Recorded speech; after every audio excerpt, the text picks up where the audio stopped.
Mr. President, Suzanne Cunningham sent these words and has asked me, which could be difficult, to present them to you because sometimes I get emotional, Mr. President. On recognition of the retirement of our colleague from District M, I was asked to deliver the following message to our retiring colleague from his longtime aide and former Chief of Staff, Suzanne Cunningham. Mr. President, permission to read. Go ahead. Thank you, Mr. President. I would like to apologize because some of the thunder may have been stolen from the island of Kodiak for this particular presentation. Senator Meyer, 18 years, 9 legislatures, 18 sessions, and 18 special sessions so far. You have served as co-chair of the Community and Regional Affairs Committee in the House, the co-chair of House Finance, the chair of Legislative Budget and Audit, the chair of Senate State Affairs, the co-chair of Senate Education Committee, the co-chairman of the Senate Finance Committee. You've served as the Majority Leader, the Senate President, and the chair of the Senate Rules Committee. The only standing committee that you have not served on in your 18 years is the Transportation Committee. I guess that wasn't enough to incentivize you to come back for another term. 2 things come to mind as I think back on your service in the legislature. In our first staff meeting, the one we had in 2001, you outlined your priorities: constituents, colleagues, and coffee.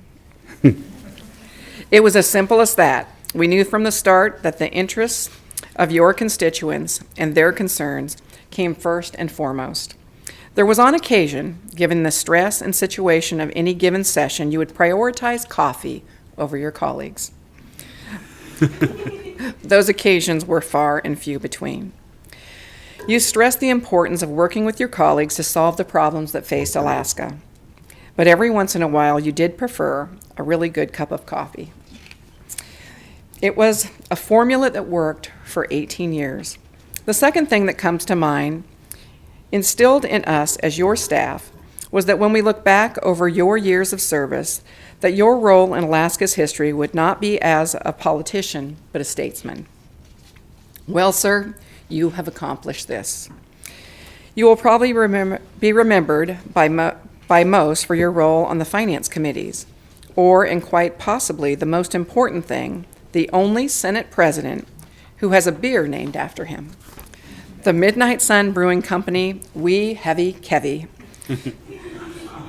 But for those of us that know you best and those that have worked closest with you, there's a bigger story to your legislative service.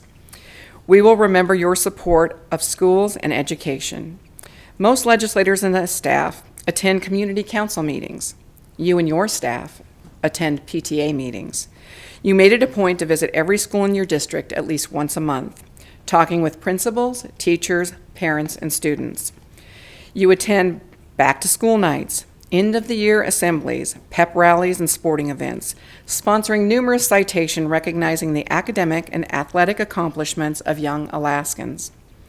Every year, you read Dr. Seuss, "Oh, the Places You Will Go," to the graduating 6th grade class at O'Malley Elementary School. And then, it was your determination to protect children and keep alcohol and drugs out of the hands of minors. We used to joke that the reason you became a lawmaker was to ensure that Carly and Valentina would have no fun as teenagers. Even joking once that you had been successful in managing to kill all the fun. You would try to take away their birthdays. 23 crime-related bills you introduced over your years of service, focused on protecting children, keeping Alaskans safe, and bringing justice to victims of crimes. You were resilient in your efforts to raise awareness of domestic violence and sexual assault in Alaska and bring these not-so-easy topics to discuss to the forefront of Alaskans' minds. You introduced a resolution recognizing April as Sexual Assault Awareness Month in pretty much every legislature. Many asked, why don't you pass the law that permanently recognizes April as Sexual Assault Awareness Month? Your answer was simple and eloquent. If we do, we will stop talking about it. Alaskans and policymakers need to continue to talk about this plague in our state. A resolution each year will force us to talk about it. It will keep it in the forefronts of our minds. And then there was university athletics. You didn't graduate from UAA. However, you and former Senator Stoltz made the athletics department of UAA a priority for many years. I remember a constituent contacting you regarding your support of UAA athletics, and without missing a beat, you explained how important athletics are to youth and the necessity of having strong athletic programs at our universities to encourage and challenge youth to reach the goal of attending college and to play in life on a bigger stage. This is the bigger story behind your service to Alaska. I can honestly say, without hesitation, that I was proud to support you in your goals and the work that you sought to make Alaska a better place. For 14 years, I had the privilege of working with you. I will never forget the day you took the dais as the Senate president. I was so proud of all that you had accomplished. And I would be remiss not to mention all Team Meyer. Lorelei Simon, Nancy Manley, Aaron Weaver, Rick Clare, Fish, Pete Eklund, Josh Appleby, Megan Marsagan, Jomo Stewart, Edra Mordledge, Captain Bob, Sean Ayers, Cecile Elliott, and Josh Appleby again. You, sir, have amazing staff. Each is truly a blessing to have worked a chapter in their book of life that is dedicated to working for you. As much as we gave you, your constituents, and the people of Alaska, you return to us tenfold. Supporting each of us in our professional development and assisting us in reaching our goals. Let's face it, the alumni of Team Meyer has gone on to do some pretty great things. In closing, I was having dinner with a friend visiting from Alaska a couple weeks ago.